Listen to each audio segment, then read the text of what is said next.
All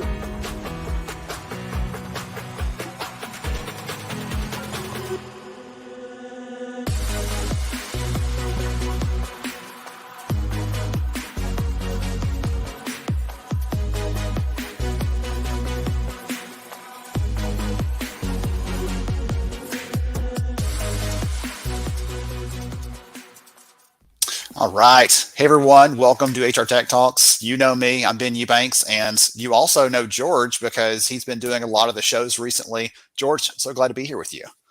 Ben, as always, man, it's an honor to be in your presence, and I always have a good time when we're able to be together. So I'm excited about this conversation in today's Tech Talk. Absolutely. So, as I mentioned, a lot of the ones recently you've been doing. So, to everybody out there listening in, you're like, we're together today for a kind of a special edition, and I'll be doing them throughout the year. George has been doing a lot of those and getting up to speed on the space, and it's been so much fun for me to see him having these really interesting conversations with different leaders in recruiting and employee engagement, rewards and recognition, just going across the spectrum and figuring out what are priorities for employers today, how are they solving those with them, and hearing your perspectives on that piece as well. So it's been a lot of fun for me to watch that from the backstage. But today you and I are together because for everybody else listening in, we recently completed this thing we do occasionally where we talk to a flurry of vendors all at once. So we talk to these different companies in the space. We talk to a bunch of companies in the engagement culture space.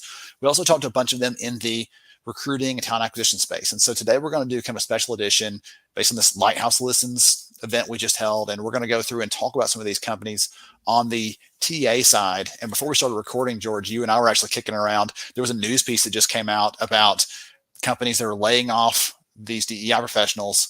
Bring that up for the audience and include them in if they haven't seen that, and talk about why you think that's important right now.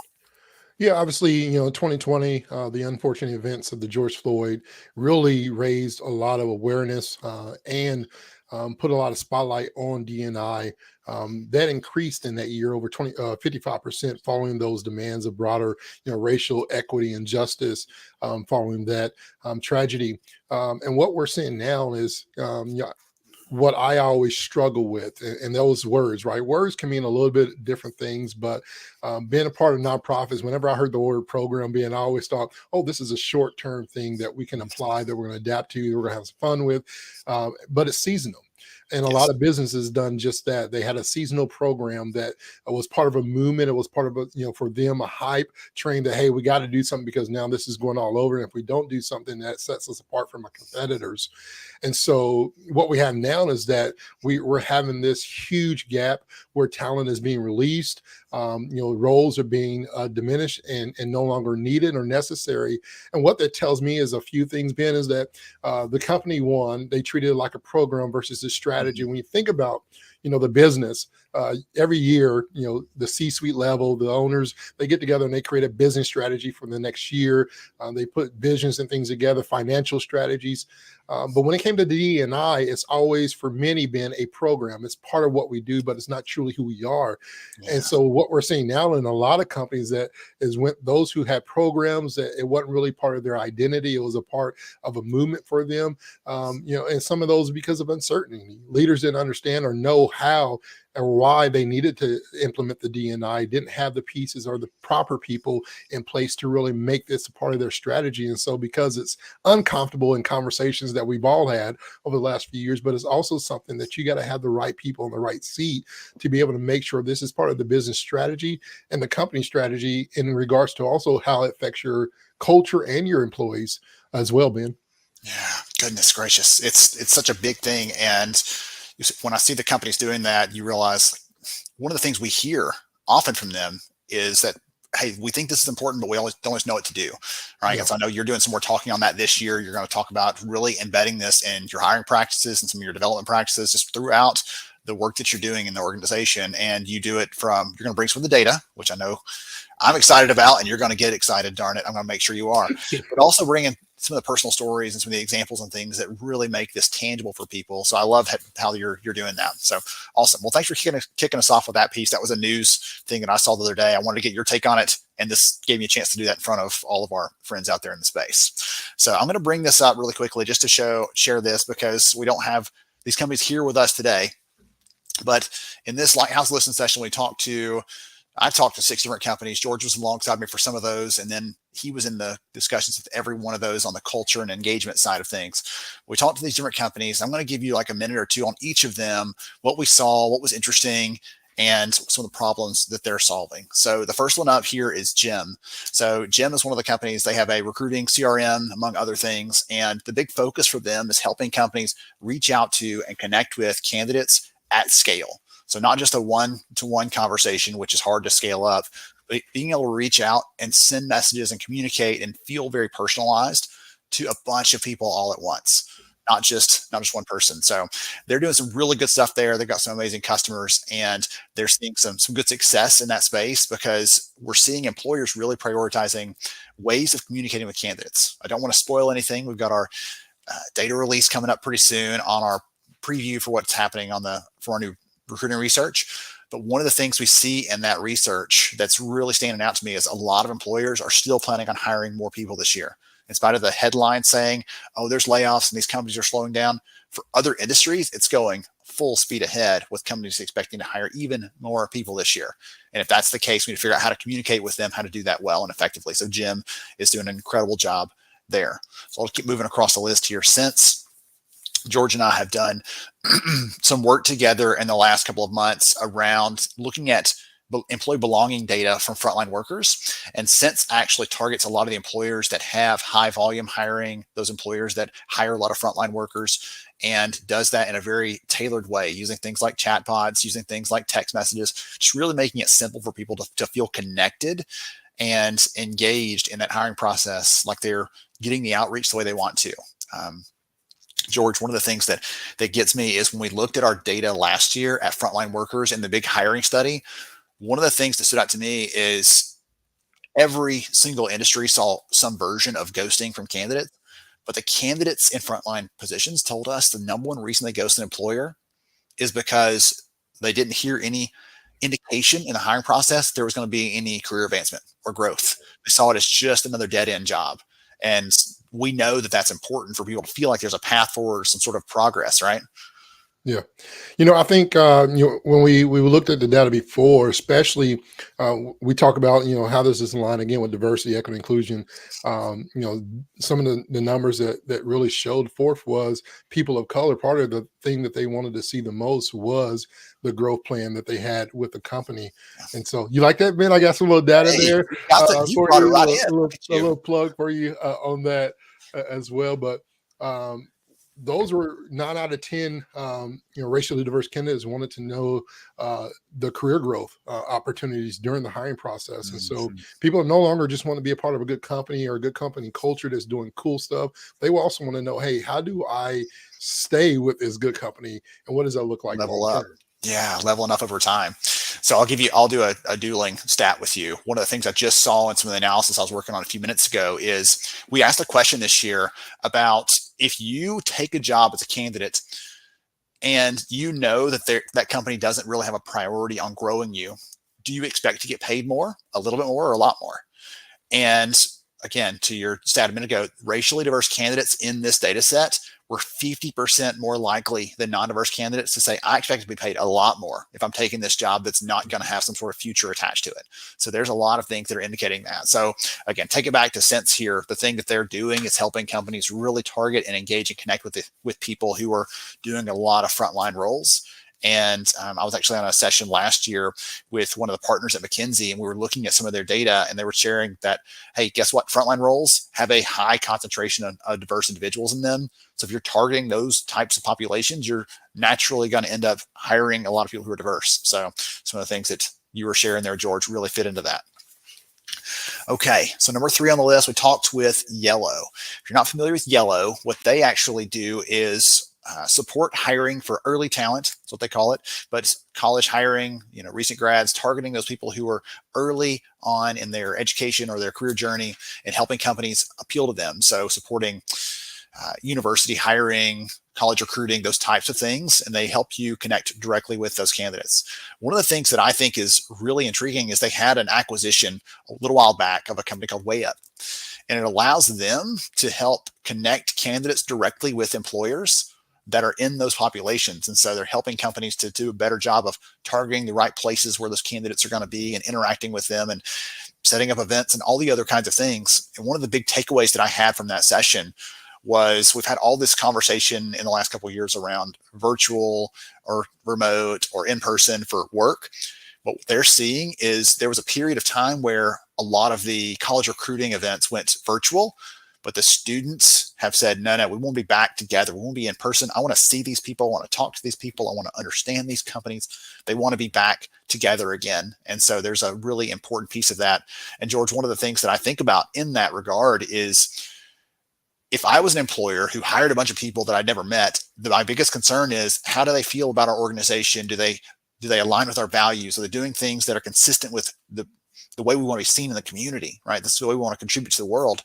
And I have a sense, I'm not sure what's your thought on that, but I have a sense that candidates, those students want to see those companies and get a feel for those kind of things that are intangible when they connect with them. What's your thought on that? It goes with that sense of belonging, man, right? That everybody Mm-hmm. wants to be connected to something, and that longevity. And so part of the reason I believe the purpose behind that is, we talked earlier about, the belonging piece and also the growth piece. But really, what does it look like for me to truly belong? Right? We Mm-hmm. know the psychological definition of belonging is that I feel respected, accepted, and appreciated by my direct leader. And so people want to know that when I get to a place, one, I have growth patterns, I got a growth opportunity, but also am I connecting?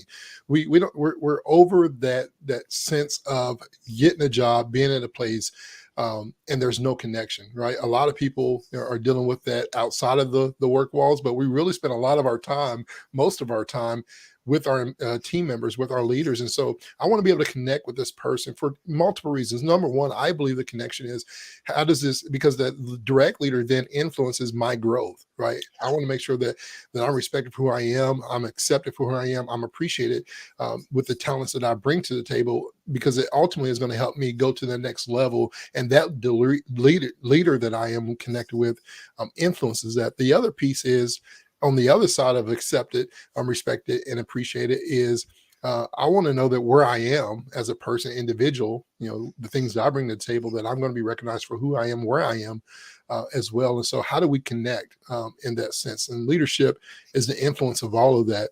And it influences everything else that follows along, right? So it follows along with the belonging, it follows along with the culture piece and things. And so knowing what you're getting into, knowing how you're going to be able to connect with that leader, and direct leader in particular, is important on the other side, because the power has gone from just the employer to now there's a Mm-hmm. balance there where the employee has important decisions to make, because there's a ton of companies that are doing things right, and then there's some that are just kind of scratching their head, and then there's the ugly, right? That's like, I don't want to be a part of that Mm-hmm. at all. And so having those answers is important, simply because we don't no longer want to be connected for a check. We want to be connected for more than just that check that's coming across the table.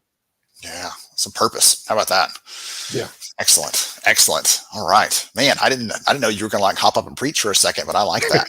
I think it's you, man. I think every time we get together, I you bring bring that out. something out of me. I don't even know it's there. It's just like I'm trying to do this data stuff, and you just put something in me. I don't know. You got some spell on my data brain.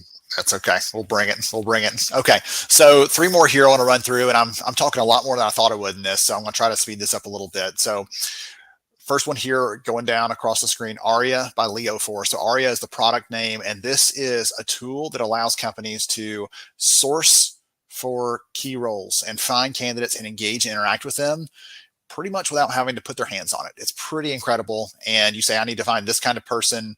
Here's the specific requirements. Here's the skills that I need. You plug all those things in. Then Aria starts reaching out on your behalf, finding those candidates, shortlisting them. So you're not filtering through 50 resumes.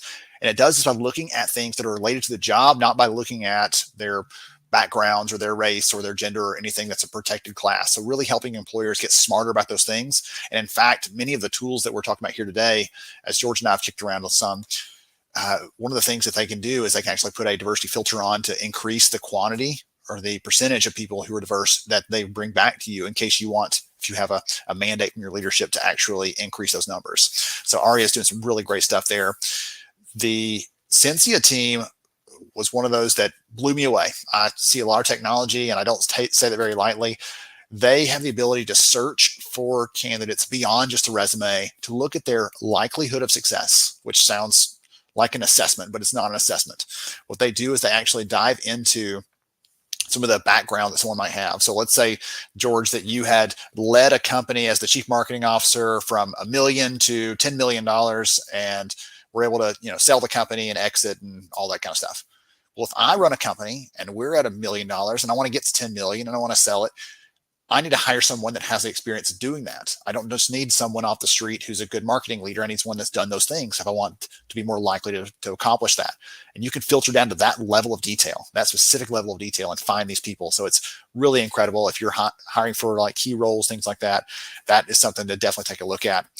And the last one here on our list is Glider. And Glider as well, I expected an assessment when I was coming in here, and there are some assessment pieces to this technology, but it's really one of the things it does is it allows you to technically screen your candidates. You don't have to have them come in and do a manager screen or bring your technical people off of a project to sit here and quiz people and grill them and figure out if their skills are adequate. It allows you to do all those things, and their system is built in a way that prevents cheating, prevents someone from looking up the answers. It's really sophisticated. Again, one of those that super surprised me in this entire experience, just looking at some of the tools that are out there. So the purpose of these sessions that George and I do, the Lighthouse Listens is what we call them. I'm a fan of alliteration, if you didn't know. The reason we do these sessions is because it's our job to stay on top of the tools, the technologies that employers like you out there are using to support, to hire, to attract candidates, all those things. And it helps us get a pulse on, okay, what's new, what's different, what's emerging in this space. And so George is going to be writing a piece pretty soon, exploring some of the things that we've seen on the engagement side and some of his big findings from that, the conversations we've had there. But we really wanted to take a minute and just explore some of this stuff because, number one, the HR Tech Awards is coming very soon. It's going to be just a couple weeks left, I think, and then that closes up for the year. So if you're a provider out there and you're like, oh, well, we're doing good stuff too, reach out, hrtechawards.org. You can find out more information. If you're an employer and you're thinking, oh man, we're one of those people that's hiring this year just as much or more, the tools we're talking about here can help you to do that in a better way, in a more scalable way, so that everything that happens doesn't have to be done by your two hands. And as George, you were saying earlier, my friends, there are so many big trends that are changing. We're going to be sharing more about those in our upcoming live stream event that happens in April. We're going to be really diving into all the data and the trends and helping employers see, based on all this research, what's happening and changing in a very practical way. But one of the ones you've already called out, like the DEI piece of that, is a big part of this, and how we do that well and do it in a way that's tangible and long-term. So I'm so excited to be alongside you for that. I'm so thrilled to watch you running these HR Tech Talk sessions with these great companies and stuff. I can't wait to see some more. George, thanks for spending some time with me today. I appreciate you. Ben, it's been a pleasure. And as always, I appreciate you and the impact that you do for the community out there. Absolutely. To everybody else out there, thanks for hanging out with us. We always appreciate you. I hope if you enjoy the HR Tech Talks, let us know, chime in the chat, let a friend know that's looking for technology, all those kind of things. That's what we do these for, to help make you all a little bit smarter, get us smarter. Obviously, we're learning alongside you, and we'll catch you again next time on HR Tech Talks. Have a good one.